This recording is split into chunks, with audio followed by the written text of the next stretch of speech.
What is going on, everybody? This is our weekly WWE review. I don't know what we're calling this yet. I don't. I'm making stuff up at this point because I don't know what we want to call this yet. So I'm just throwing weekly WWE review out there. And if you catch it, then I'll know I should keep it. If you don't, then I'll be like, um, this the thing where we talk about the double and the E and the shows that happened on the program and that's what I'm going with. So we're going with weekly WWE review for this week, and we'll figure it out later.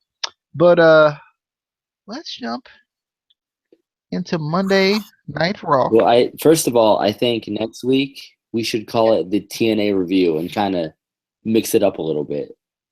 I think we should actually, trick everyone, shock the world, and call it the TNA review and only talk about WWE. I think that's what we should do. Or we could call it the WCW review.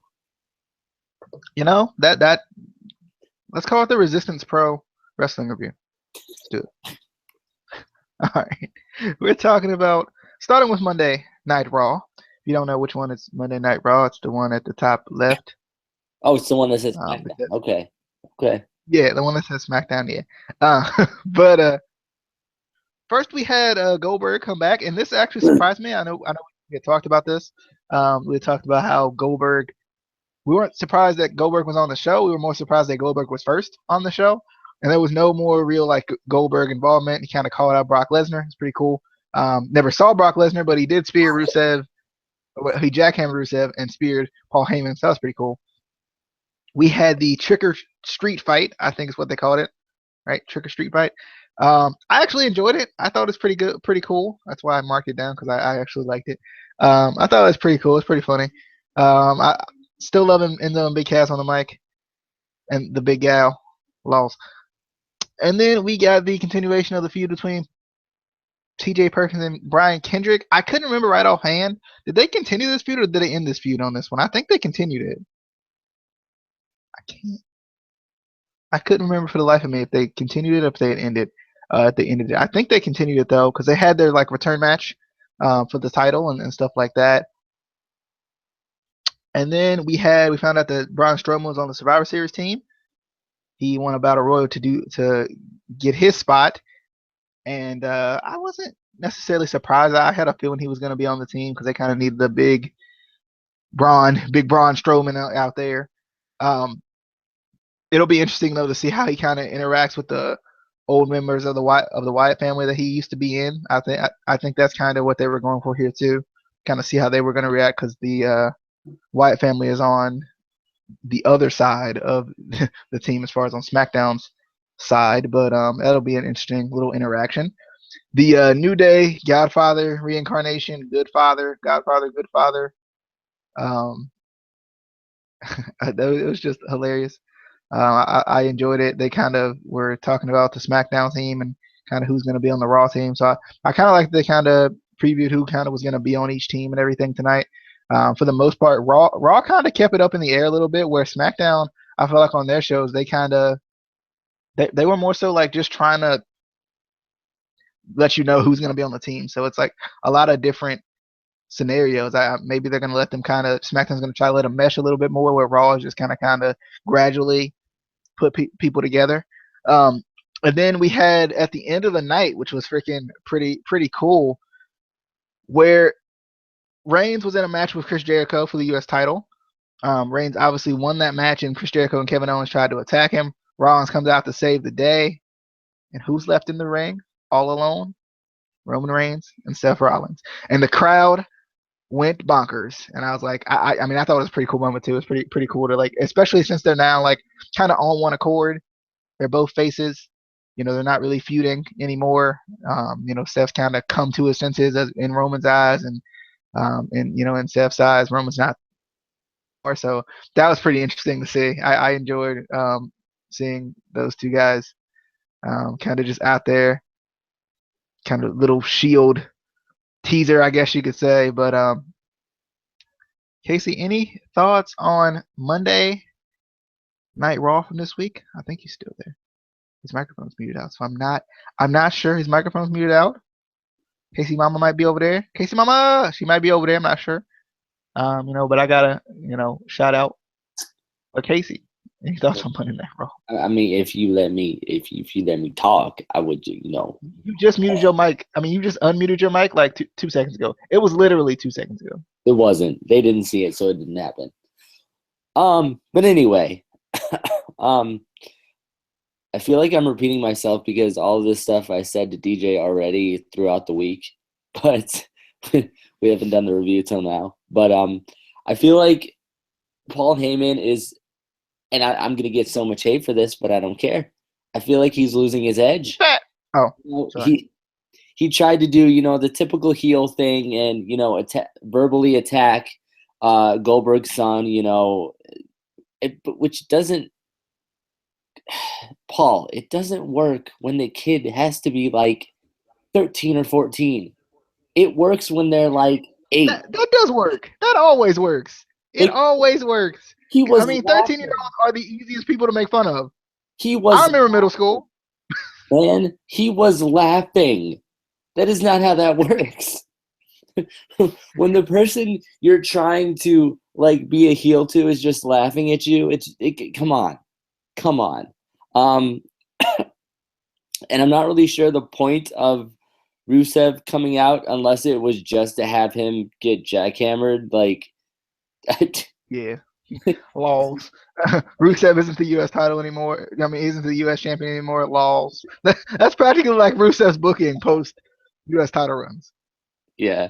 And then we get to the WWE creative genius. I hate them so much. They make the trick or street fight, which kind of reminded me of the Good Housekeeping match, to be honest. But I'm surprised they didn't put like the vaudevillains in the Ascension in this, since it was Halloween. And they don't actually use them, so put them in this match, make it a fatal 4-way thing, tag team thing. But it definitely was a fun match to watch. It had its funny spots, and but I just feel like for the two teams that they want to make, they kind of want to push these guys as a serious feud, but I feel like this doesn't work when you put them in a gimmicky trick or street fight. Like, what? I feel like WWE Creative doesn't know what they want to do with these guys. Like, the fans want them pushed seriously to like tag team, matches or tag team championship matches. And then Creative is like, what the fans want? The fans want a trick or street fight.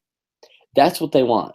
No, that is not. I mean, it was fun, but I would rather see these two teams put into a serious storyline where they're going for the titles or something. But I actually really did like Kendrick's promo on TJ before their match, before their rematch. I thought he was really good on the mic. I used to not really like him on the mic as much, but I actually really liked this one. And then all the purple again. Honestly, they just need to have either Barney or Grimace from McDonald's be the mascot. I mean, if you're going with all out purple, just do it. Just do it. I'm pretty sure that Vince has enough money to buy the licensing. I'm pretty sure he can do it. Just go all out. Just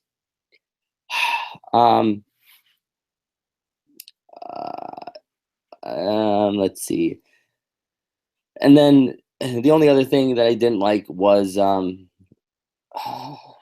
think that's all I had.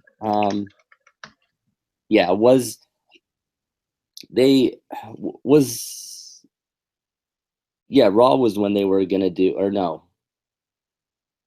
Yeah. I think they were gonna do that battle royal to decide the team for it was the Raw Survivor Series. But then they go on and just pick 3 out of the 4. So what the hell is the point of a battle royal? I don't get it. And then I I didn't like that it was Braun Strowman. I just thought it was weird. Nothing against Braun Strowman personally. I don't hate him. I mean, I've liked what they've been doing with him. I like his stuff on the mic so far. It just, it like I was saying to DJ earlier this week, I feel like it came down to Sami Zayn and Braun Strowman. And I just feel like in this match with the guys that are already in it, Sami Zayn would have kind of made a little bit more sense, especially since they're kind of going for the tension in the teams. Both SmackDown and Raw so far, there's tension in within the teams. So I feel like it would have made more sense if you put Sami Zayn in there. And maybe I'm surprised they didn't go for maybe like a Sami Zayn or maybe even like a double finish type thing where it keeps Braun Strowman protected as they want to do, and Sami Zayn still gets in. So they have that tension, but they also get Braun Strowman, who obviously they want on the team because he's just the big guy who's crushing everybody. Yeah. And there was one other thing with the WWE usually does really good video packages, but I felt like the photos that they had during the recap of the women's Hell in a Cell match were terrible. They do really good video packages, but for some reason when they try to do those like recaps of pay-per-view matches where they don't want to show the match, they just show pictures from it. The pictures are just terrible. You can unless you watch the match, you can barely tell really what's going on. They're so blurry, and I get that they're going for like the action shots, but it's too much for me. But that was Raw. That was the War of the Raw. Alrighty. Let's move to SmackDown Live. James Ellis as what I don't know what her name is. But she was like, it was hilarious though. She was like James Ellis, and Dean Ambrose was like Ellsworth. I was like, this girl, she gonna get fired. Anyway, I don't want her to though. I like her. She's a nice girl. But I just thought that was funny how she messed up his name. He's like the most over jobber ever, and she messed up his name. Poor guy. Orton posed with the Wyatt family this week. They're continuing that. He also did like a little bit of a promo with them backstage. So it's pretty interesting. Only thing I don't like about it is they're not like changing him really. Like they're not changing his look. I feel like the Wyatt family has a certain look about him, and like Orton fits that look, but they need to change his look so it's just like he's Randy Orton, guys. Because you remember when Daniel Bryan joined the Wyatt family, he already had the beard, so it kind of worked. But he like changed his entire get up and everything. So I was like, what's up with this? Why is Orton not changing anything about himself? I like the Baron Corbin video package. Now, are they going to do anything with Baron Corbin? WWE doing something with people they bring up from NXT. Laws. All right. I enjoy Carmella and Alexa on the mic a lot. I thought they did very well this week. I always enjoy Alexa on the mic. And Carmella is definitely getting better, getting more comfortable. She's always came off more natural as a heel anyway. Even when she was a face, she felt like a heel. So I like that they're giving them chances to talk a little bit. The Headbangers returned. That was pretty cool. I like that they brought them back. Even if it was just to kind of get on the Survivor Series team, that's still a pretty cool thing. I like seeing them back in like the big moments and everything. It's pretty cool. Ambrose is the #1 contender, so that's nice. And Hawkins' debut equals underwhelming. That's literally what I have. I mean, I get it. Like, LOL, he's a jobber. Not he's a jobber, but LOL, like, they're building it up so well. Like, he's building up. He's never going to get in the ring. It's going to be the greatest thing ever. Then he gets super kick and it's all over. Like, wow, this guy's great. But no, like, I wish they would have gave him a real match. Like a legit Intercontinental Championship match. Like, instead of just like, let's quit acting like Dolph isn't the greatest jobber of all time, guys. Like I remember this. I do. So yeah, I just felt like his debut was just underwhelming. They built it up so well for it to just kind of. So, but anyway, Casey, thoughts on SmackDown Live? Well, first of all, SmackDown opened with James Ellsworth. When the show opens with James Ellsworth, it is going to be the greatest show of all time. Um, I like the segment though. Crowd chants AJ Styles, and AJ's like, all right, I know who I am. I was like, that, I love it. I love AJ. Um, and I love the rest of the segments throughout the night with Ellsworth and Dean Ambrose. They're funny. But I'm definitely kind of curious about this Randy Orton and Wyatt family sort of alliance thing. But kind of like DJ said, it doesn't feel quite right just because they haven't changed anything about Randy Orton. Like they gave him his zip up hoodie that you can buy on the network, and he has it on his head. Like that's it. That's it. Like they didn't put him in any jeans or in a jumpsuit or anything. Like it's just him in a hoodie with the same ring gear, just the hoodie. LOL WWE creative. But the random Baron Corbin video package was weird because out of nowhere, it was just out of nowhere, and it's not, kind of like DJ said, it's not like they're gonna do anything with him. It's not like they've changed his gimmick at all. It was the same exact Baron Corbin we've always gotten. Like, if you're gonna do a big, return or video package or something, change something about him. It was the same exact Baron Corbin. So why? Not? But Alexa and Carmella may possibly be the greatest female heel team of all time. The match itself was all right, but the queen and goddess of SmackDown Live, Alexa Bliss, got the 1, the 2, and the 3. She got the victory. And then I did love. What about the 4? I'm the Maybe 4. the 6. I'm the 4. She got the 4 too. Yeah. Do we have anybody watching this live? I hope that Amy's not watching this live. If she is, it was a joke.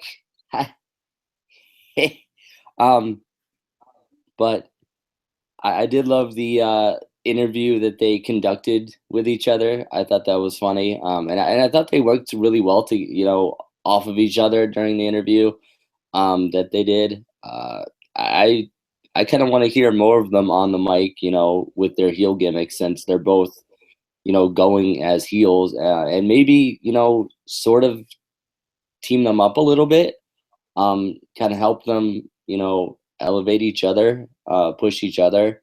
Obviously, still, give my girl Alexa the title, but she can, Carmella can kind of be like her Dana Brooke. That's how that goes. Yeah.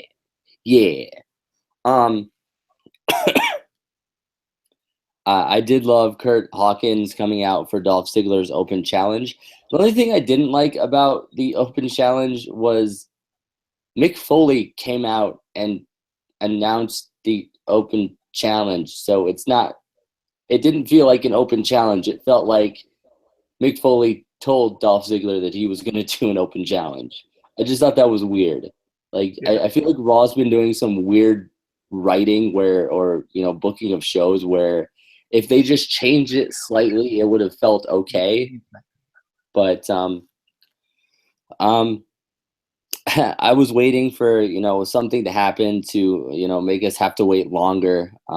He didn't have that. And one thing I didn't like is he didn't have his usual entrance with the announcer. I was like, where's the announcer telling us how amazing he is and how he's awesome? But I really, part of me hopes he kind of comes out next week and somehow, says, no, that wasn't my official debut. It was ruined, blah, blah, blah, and kind of keeps that up. I just think that would kind of be funny and keep it up, just because I don't want them to just have that, be his debut and then they, throw him down to the bottom of the card, which is what they're going to do. But, We had a couple weeks of fun with Kurt Hawkins. I am done. You may move on. All right, let's get to NXT. Last show we'll talk about in this WWE weekly WWE review. I enjoyed this show a lot. I liked that it was kind of based off of the Dusty Rhodes Tag Team Classic. To be honest, since that's kind of the only thing they focus on anyway, like I mean, they don't really build anything else but the Dusty Rhodes Tag Team Classic. I don't think. Now, albeit they do have a takeover that they're building towards, where the NXT title will be on the line, unlike last time, and the NXT Women's title will be on the line. So they're obviously building those. But I would like more of these shows where they kind of just basically focus it on the Tag Team Classic. And I like that like Casey and I talked about this for last year. They had the matches elsewhere or at house shows or whatever, but they didn't show them, which was dumb because they obviously had the recording to show the highlights. Now, albeit you don't have to necessarily record the whole match to show highlights, but usually you record a lot of the match if you're going to do highlights because you never know what's going to go on. But with I like that they kind of did a little bit of a different twist on it with Shane Thorne and Roderick Strong. That was pretty cool. Seeing them in a singles match to determine who's going to go on. I assume that Austin Aries is really hurt. Now, obviously, his left side of his face looks absolutely horrifying. So like I would assume that he's really hurt, and that's why they lost. Because I was still surprised that Roderick Strong lost, especially considering this was his singles debut. Usually you don't lose your singles debut, but he looked really good in this match. I think Shane Thorne looked really good in this match, especially to kind of be very tag team centric. Shane Thorne looked really good in this match, and I enjoyed watching Roderick Strong. I was freaking excited to see him. And then DIY versus the Revival lost. The Revival opt out. He got that tough knee injury. It's tough. He had so many injuries. He talked about it. Like he had his meniscus was torn completely apart. His ACL was a little bit, severed. The kneecap was off center a little bit. So it was good for the champs to kind of heal up. It's only gonna take him about a week or so to heal up because he's one of the tough guys. He's not normal person. So shout out to that. But it's unfortunate. I really wanted to see the Revival come out and win this tournament, but when injury strikes, it's tough. You never know when it's gonna happen. And he's gotta go. Oh, he's gotta go home and heal up. I think it's tough. I don't even want to watch this tournament without the top guys. But we saw a vignette for the return. Basically it was one of those situations where they showed like the crowd, and they either turned the lights off for Shinsuke or it was for Finn Balor. Now, albeit I don't know, obviously Shinsuke is not going to return. I wouldn't expect Finn Balor to return. So I think this was just like building up to somebody else returning. I don't know who it is. So that was pretty cool. It kind of had me wondering who that's going to be. The Authors of Pain got the win against Rick Swann, and no way Jose. I almost said no way Josie. Yeah, no way. But I enjoyed this match too, especially for like kind of a match you expected to be dominant. It was still a good match. I like how No Way Jose and Rick Swann work together. They have a lot of chemistry. It feels like at least even in their gimmicks, they feel like they have a lot of chemistry, which I like. And then we had Sanity versus Ibushi and TJ Perkins. I enjoy this match too. I like that. Obviously seeing Sanity is interesting because we haven't really seen much of them. But then too, I like how Ibushi and Perkins had to kind of change their style a little bit. Sanity ended up getting the win, so now we're down to the final four in the Dusty Rhodes Tag Team Classic. So that's pretty cool. I'm excited to see how it's going to play out. Who's going to win? I have a feeling that it's going to be either the Authors of Pain or Sanity, but I'm not too sure which one. But Casey, thoughts on NXT for this week? I did like the substitution they made for TM61 and Aries and Strong, since Aries is like real hurt. That eye, that man. um, so unfortunately, he couldn't compete. Roderick Strong and Shane Thorne was actually really good, though. I enjoyed the match. One thing I don't like about the Dusty Tag Team Classic that I've noticed last year and this year is half the teams who get eliminated, it seems like we never see them again, which sucks because a lot of the teams are good and NXT's tag team division is so weak. Why aren't you still using these guys? Like, it doesn't make any sense. Like, I don't know if you've noticed that, but I feel like we don't see them like after they get eliminated at all. But the Revival did have to pull out of the Dusty Tag Team Classic from a mysterious. It's so sad, man. Like, did you hear about that knee? Like, it's like completely torn apart, man. I think, that he's not gonna give us the titles though, because I think he's got a good chance of coming back, within the next couple of weeks. But it must have been like one of those lingering. I mean, I'm just saying, if they're as good as they say they are, I would think you could, tough it through it. I'm just saying you could walk it off. But I guess they're not that tough. So Ciampa and Gargano go on because the Revival, they just can't hang. They can't hang with Team DIY. So I'm guessing this means Yeah, that they can't hang because the man's leg is falling off. Come on, man. I mean, you only need one leg. He can hop. That man can hop. But I guess this means that the top guys are out. See what I did there? Because they're out, and they always say top guys. Anyway. And still, you're NXT Tag Team Champions. I mean, but if he out for too long, they might get stripped. I'm just saying. But Never. I was kind of surprised that I was surprised and not surprised at the same time that the Authors of Pain defeated No Way Jose and Rich Swann, just because Jose and Swann are so over with the fans. I thought, somehow they would upset them or something. But it makes sense. They're trying to build up the Authors of Pain as this big dominant team. And then I'm thinking, kind of like DJ is, it's probably going to be the Authors of Pain, Insanity, and kind of, see who comes out on top. I think that would be a good match. I was really excited for Perkins and Kata Ibushi, even though it's still not Zack Sabre Jr. and Kata Ibushi, but it's okay. I was excited for those two to go up against Sanity. Another match where I felt like it could honestly go either way, just because Perkins and Ibushi, whatever. I almost said Kata Ibushi are so over with the fans also. But it seems like they're going for Sanity versus Authors of Pain. At least I think. But yeah, that is all the notes that I wrote. But definitely a good show. I like that they did kind of focus on the Tag Team Classic, kind of building it up like a big thing.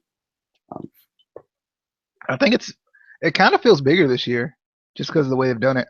Yeah. And I liked it. Like, it feels like there's more emphasis on Dusty Rhodes this year. I don't know if you feel that way. I think just with playing his music kind of in the background, it just kind of feels like it's more emphasis on him. Yeah.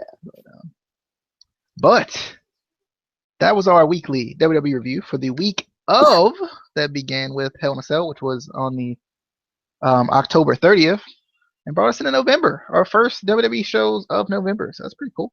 Did they run to November? Yeah, SmackDown ran to November. Obviously, we gotta wait for our first Raw show of November. But coming up here next, very, very soon, in a couple of minutes here, a couple of moments from now, we got the six-pack, the Who Do You Sign edition. No, it's not going to take the place of who do you sign. It's just our top 6 draft picks, kind of who we sign our own promotions. So we'll be doing that soon, hosted by KC on the other end. But anyway, be sure to hit that subscribe button for us. Give us a like. Share the video. What do you think of WWE this week? Was it good? Was it bad? Was it decent? Was it okay? Was it good? Was it bad? Was it deep? I ran out of words. But anyway, we'll see you guys later. Hope you guys enjoyed. Peace.